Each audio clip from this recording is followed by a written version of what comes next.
مرحبا بكم في قناة فولا كويزين. في هذا الفيديو رايحة نشارك معكم وصفة كريمة الكراميل ثابتة ناعمة وبنينة تذوب في الفم. تقدري تستعمليها في تزيين الكاطو ديالك، لي طاخت، الكيك الطبقات، لي لاير كيك، في الكؤوس لي فيغين سكري، في لي كاب كيك، في حشو البراونيس، في لي بسكويت، وتمشي بزاف كذلك مع لي جينواز، لي بسكويت والفواكه المكرملة وحتى المكسرات. تقدري تخلطيها مع الزبدة ولا مع الشوكولا باش تتحصلي على ذوق مختلف وبنين. شوفوا كريمة الكراميل قوامها متماسك ناعم كالحرير ومتعدد الاستخدامات، سهلة اقتصادية وتعطي نتيجة احترافية. تابعي الفيديو خطوة بخطوة وشاركي النتيجة تاعك معايا. ما تنسايش تدعمي القناة باللايك والتعليق والاشتراك، وشاركي وصفاتك معايا على الانستغرام أو في التعليقات. مع فولا كويزين كل وصفة نكهة وحكاية.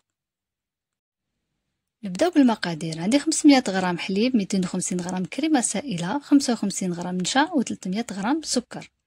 راح نبدا في بول نحط نشا ونحط كمية صغيرة تاع الحليب باش نفتح هذيك النشا ونحي لها لي غرومو، كمية صغيرة نخلطها مليح كما قلت باش نحي لي غرومو تاع النشا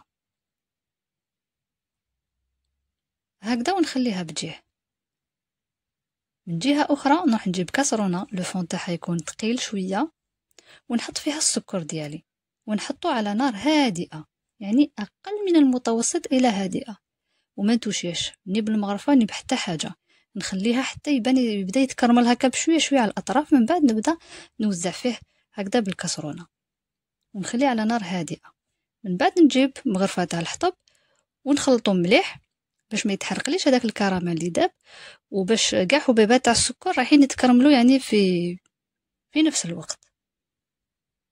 يعني دوك تشوفوا الصورة راح توضح على كلش. راح ياخد شوية وقت ولكن تصبروا لها راح تتحصلوا على كراميل يعني اللون الذهبي وما تخلوش يتحرق، باسكو الا تحرق لكم الكراميل راح يولي مر، مالا غير رميوها ما كان له تكملوا لا سويت. داكوغ روحوا له غير بالعقل بشويه شويه، نهبطوا كاع السكر اللي على الجوانب حتى يذوب كامل هذاك السكر. راكم تشوفوا يعني مرحله بمرحله، ما كوبيتش كامل لا فيديو حتى تشوفوا المراحل تاع ذوبان السكر.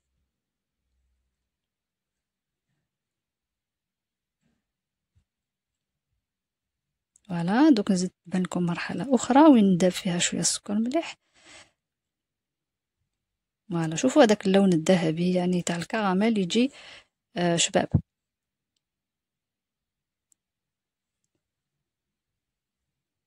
فوالا دركا بعد ما داب، بعد ما نتاكد بلي السكر ديالي كامل داب، لازم يذوب مليح هذاك السكر،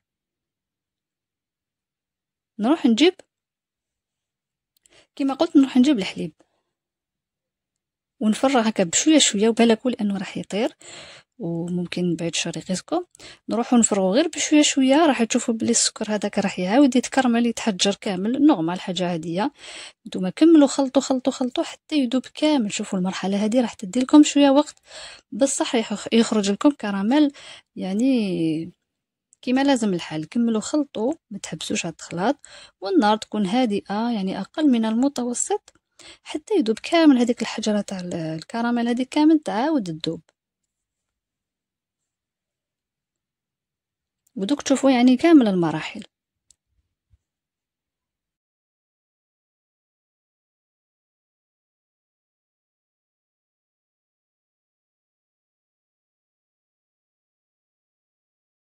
فوالا نكمل ندوبو كامل حتى تشوفوا هذيك الحجره تاع الكراميل كامل اختفت يعني راحت. كريمه الكراميل هذه يعني تجي متماسكه في القوام ديالها وتجي بنينه، وكما قلت لكم متعدده الاستخدامات، يعني تزيني بها لي طاحت ديالك باش تحشي بها لي كيك طبقات لي لاير كيك، وكذلك تقدري تغلفي بها اللاير كيك ديالك خاصه اذا استعملتيها بكريمه الزبده راح تولينا كريم او بور وكراميل. القوام تاعها هذا هو اللي يخلي الشكل ديالها يعني تحافظ على الشكل تاعها. فلهذا نقدروا نستعملوها في لي فيغين لي ديسير مع لي بسكوي مع الجينواز مع الفواكه المكرمله مع المكسرات، يعني لمختلف النكهات، يعني وصفه بزاف هايله.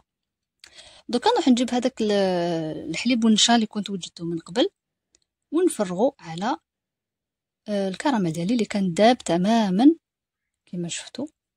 دوكا نجيب لو فوي ونبدا نحرك حتى تتقال، يعني لا كونسيستونس هذيك تاع الاخر تولي ثقيله. فوالا، وتحصل على كراميل بهذا اللون الذهبي، يعني بزاف هايل. نزيد نخليها طيب هكذا واحد دقيقه ولا دقيقتين فوق النار، من بعد نحيها ونحطها في طبسي ونغطيها بالبابي فيلم اليمونتير ونحطها تبرد على درجه حراره الغرفه. من بعد نحطها في الثلاجه لمده 6 سوايع ولا ليله كامله. كما تقدروا حتى تجمدوها عادي، يعني ما يصرى لها حتى حاجه. هاد الكميه خرجت لي 650 غرام تاع الكراميل. فوالا، نخلوها تبرد في حراره الغرفه، من بعد نحطوها في الثلاجه نخلوها تبات الغدوه. من داك نكملوا لا سويت تاع الكريمه ديالنا. هاد الكريمه نقدروا نخلطوها مع الزبده الغير المالحه، يعني باش نتحصلوا على نكهه مختلفه. كما نقدروا نخلطوها مع لا غاناش تاع الشوكولا السوداء باش نتحصلوا على تنويعه هايله في النكهات. فوالا، واذا حبيتوا تحصلوا على كراميل ليكيد، يعني باش ديروا به لي كلاص، يعني تغطيو به لي كلاص المثلجات لي كريب ولا تقدموه كصلصه مرافقه للحلويات، ما عليكم غير تنقصوا النشا. شفتوا الكميه تاع النشا اللي درتها 55 غرام، نقصوها ديروها حتى نصف ديالها، ديروها واحد 25 غرام، راح يخرج لكم كراميل ليكيد باش تزينوا به الحلويات تاعكم. فوالا، غدوه من داك بعد ما بردت مليح الكراميل ديالي، نجيب 250 غرام تاع الكريمه السائله 35% من الماده الدسمه، نطلعها اون شونتي كما راكم تشوفوا. الفوي يكون بارد وهي الكريمه لازم تكون بارده، يعني كل حاجه تكون بارده باش تطلع مليح. فوالا، هذا هو القوام تاع لا شونتي ديالنا.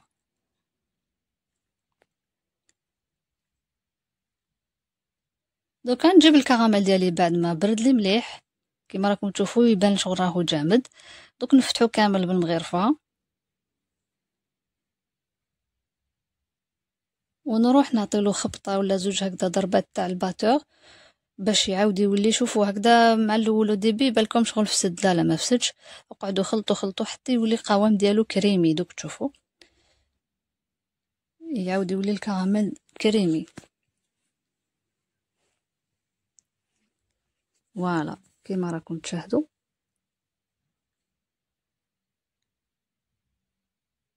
دركا واش ندير؟ نروح نبدا نضيف الكراميل ديالي لا شونتيي على 2 دفعات ولا على 3، ونخبطها مليح بالباتور بالسرعه القصوى هكذا باش تندمج مليح.